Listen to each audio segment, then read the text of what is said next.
Alright guys, welcome back to Final Fantasy Part 2. Today we're going to be talking exclusively about this game right here. This is Final Fantasy 3, the US version, which was Final Fantasy 6 in Japan. Now, this game is my favorite game of all time. Nothing that I've played, and I've played a lot of games, nothing has come close to this game. I remember back in the day reading Nintendo Power, and they'd always show, import watches and upcoming games. And I remember seeing pictures of this and just thinking, oh my god, this is like the best looking game ever made. And even to this day, the graphics are still top notch. These sprite graphics still look amazing. The later RPGs, they went to that 3D polygon look. And, during the N64 and the PlayStation era, a lot of those games look really ugly nowadays. These old sprite games still look beautiful today. And I really wish we'd go back to something like this. Like, cell shading is like the modern day equivalent, but I really love the old school graphics. And I remember just salivating over this game for months and months and months, and then finally it was released. And I talked my mom into buying it for me. Now, everyone complains about games being expensive nowadays. This game was $80 in, what was it, 1996, 95, 96, 94, somewhere around there. $80 back then. So I don't know what the modern day equivalent was, but it's going to be a lot more than what you guys pay for games today. And let me tell you, this was $80 well worth it.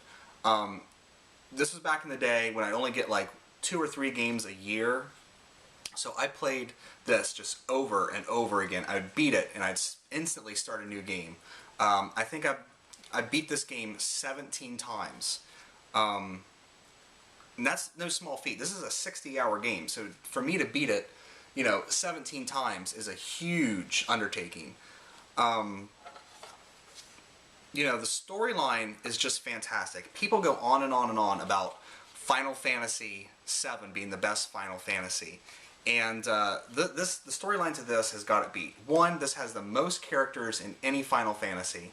And none of them are left behind storyline-wise. Everyone, you get to explore their backstories, find out who they are in this world, and how they're going to impact the future of it. And the villain in this, Kefka, spoiler alert guys, if you guys haven't played this game, you might want to turn this video off for a second. Kefka does what most villains in Final Fantasies have always tried to do, which is destroy the world. Halfway through this, he destroys the fucking world. Completely. And you are left playing the remaining half of the game on this burnt out, poison-watered shell of a planet. It is one of the most, depressing games, in a way, because you're not fighting to save the world. You're just fighting to try to get it back to some kind of normalcy. Because after he destroys it, he basically takes it over and builds a huge tower to himself and controls the world from this tower. And, I mean, it's called the World of Ruin for a reason. Just astounding. Makes Sephiroth look like a little priss, really. He poisons an entire village just to get him out of the way. I mean, ridiculous. It's amazing that this actually came out on the Super Nintendo in America back in the day because of all the censorship. This is my Super Famicom cart. I had to get this because I wanted the original Japanese version. I do plan on playing it because I know this game like the back of my hand, and I'll get to it eventually because I have 3 more versions of this game, and if I beat each of those 3 versions, I'm at an even 20, and I'm going to do it. So, the next version I got was Final Fantasy Anthology, which I was really excited about this, because I was like, oh, it's got these beautiful cutscenes in it, and stuff, and then I put it in my PS2, because I didn't have a PS1 back in the day, and it wouldn't work with the memory card. So, if you guys get this, make sure you have a working PS1 to play it. And then, they also released the Game Boy Advance version, which the music kind of suffers on this one a little bit, but it's a whole new translation of the game, a much more mature translation, I believe. and it's great to have this on the go. Just fantastic. But I'm not talking about one of the great things about Final Fantasy VI, and that was the music. Now, I got this back in the day, I think around the time that maybe the N64 was out. So while the internet might have been out, it wasn't really full force. I had to find an import ad in like the back of a game magazine to order this. And this is the original soundtrack. And it comes in this beautiful box with just the stark art. It's getting a little yellowed because this is old, guys. But then it comes with this booklet here. And, I mean, it's just got that fantastic Final Fantasy art. You know, you got all the names of the songs here in English, which is kind of a crazy thing for these because when I order soundtracks off PlayAsia, they're always in Japanese and I can never understand anything. But there is a lot of English in this booklet. And, you know, just some pictures of Nobuo there. There's Sabin. And there's Celis. And then, of course, the games, or not the games, the discs, let's see if I can find one that I actually pick up on the camera. I don't know, they're kind of light. But they have like a mishmash of all the characters on there. 3 discs, and it is Super Nintendo MIDI music. And it still, to this day, puts a lot of game soundtracks to shame.